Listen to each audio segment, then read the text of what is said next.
Hello అందరికీ, ఎలా ఉన్నారు? ఈరోజు వీడియోలో గోధుమ రవ్వతో స్వీట్ చేయబోతున్నాము. గోధుమ రవ్వ కేసరి సింపుల్గా, ఈజీగా, త్వరగా అయిపోయే రెసిపీ ఇది. త్వరగా ప్రసాదం చేసుకోవాలన్నప్పుడు ఈ రెసిపీని ట్రై చేయండి. ముందుగా స్టవ్ వెలిగించి ప్యాన్ పెట్టుకొని 2 టేబుల్ స్పూన్ల నెయ్యిని యాడ్ చేసుకోండి. మనం ముందు డ్రై ఫ్రూట్స్ని ఫ్రై చేసి పెట్టుకుందాం.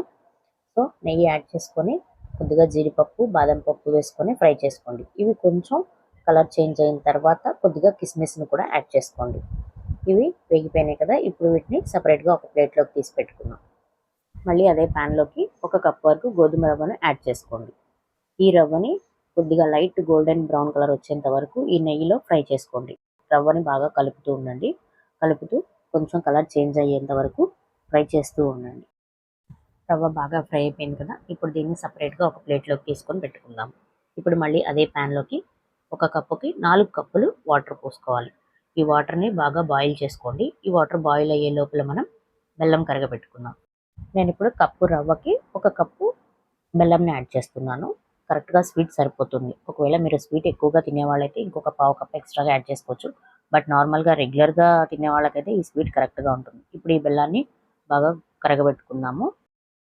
ఇంతలో మనకి వాటర్ కూడా బాగా బాయిల్ అయిపోయినాయి కదా, ఇప్పుడు రవ్వని కూడా యాడ్ చేసుకుందాం. ఈ రవ్వని మొత్తం వాటర్లో యాడ్ చేసి మంటని హై ఫ్లేమ్లో పెట్టకుండా మీడియం ఫ్లేమ్లో పెట్టి ఉడికించుకోండి. హై ఫ్లేమ్లో పెడితే తొందరగా కుక్ అవ్వదు. కొంచెం మీడియం ఫ్లేమ్లో ఉంటే ఆ వాటర్లో రవ్వ అనేది చాలా సాఫ్ట్గా మెత్తగా కుక్ అవుతుంది. ఇప్పుడు చూడండి, రవ్వ బాగా కుక్ అయిపోయింది కదా, దీంట్లో ఇప్పుడు మనం కరిగించుకున్న బెల్లాన్ని స్ట్రైనర్తో స్ట్రెయిన్ చేసుకుందాం. ఏమైనా తరకలు ఉంటే పడకుండా ఉంటాయి. ఇప్పుడు ఈ బెల్లం వాటర్ని కూడా మొత్తం దీంట్లో వేసుకొని బెల్లం ఎగిరిపోయేంత వరకు బాగా ఉడికించుకోండి. ఇప్పుడు రవ్వ ఇలా దగ్గర పడుతూ ఉంది కదా, ఈ టైంలో 2 టేబుల్ స్పూన్ల వరకు నెయ్యిని యాడ్ చేసుకోండి. దీంట్లో నేను ఒక 2 టేబుల్ స్పూన్స్ యాడ్ చేశాను. ఇప్పుడు స్టవ్ని కొంచెం హై ఫ్లేమ్లో పెట్టుకుని ఇది మొత్తం బాగా దగ్గర పడేంత వరకు ఉడికించుకోండి. ఇప్పుడు ఇందులో మనం ముందుగా వేయించి పెట్టుకున్న కిస్మిస్, జీడిపప్పులు యాడ్ చేసుకొని కొద్దిగా యాలకుల పొడిని కూడా యాడ్ చేసుకోండి. ఇప్పుడు స్టవ్ ఆఫ్ చేసుకొని మూత పెట్టి ఒక 5 నిమిషాల పాటు చల్లారనివ్వండి. చల్లారిన తర్వాత ఇప్పుడు బాగా గట్టి పడుతుంది. ఇది మనం ఇప్పుడు సర్వ్ చేసుకోవడానికి రెడీగా ఉంది. అంతేనండి, ఎంతో టేస్టీగా ఉండే గోధుమ రవ్వతో కేసరి రెడీ అయిపోయినట్టే. దీన్ని మీరు కూడా ట్రై చేసి ఎలా అనిపించిందో నాకు కామెంట్ చేసి చెప్పండి. ఈ వీడియో కనుక నచ్చినట్టయితే మీరు లైక్ చేయండి, షేర్ చేయండి, మన ఛానల్ని సబ్స్క్రైబ్ చేసుకోండి. Thank you so much.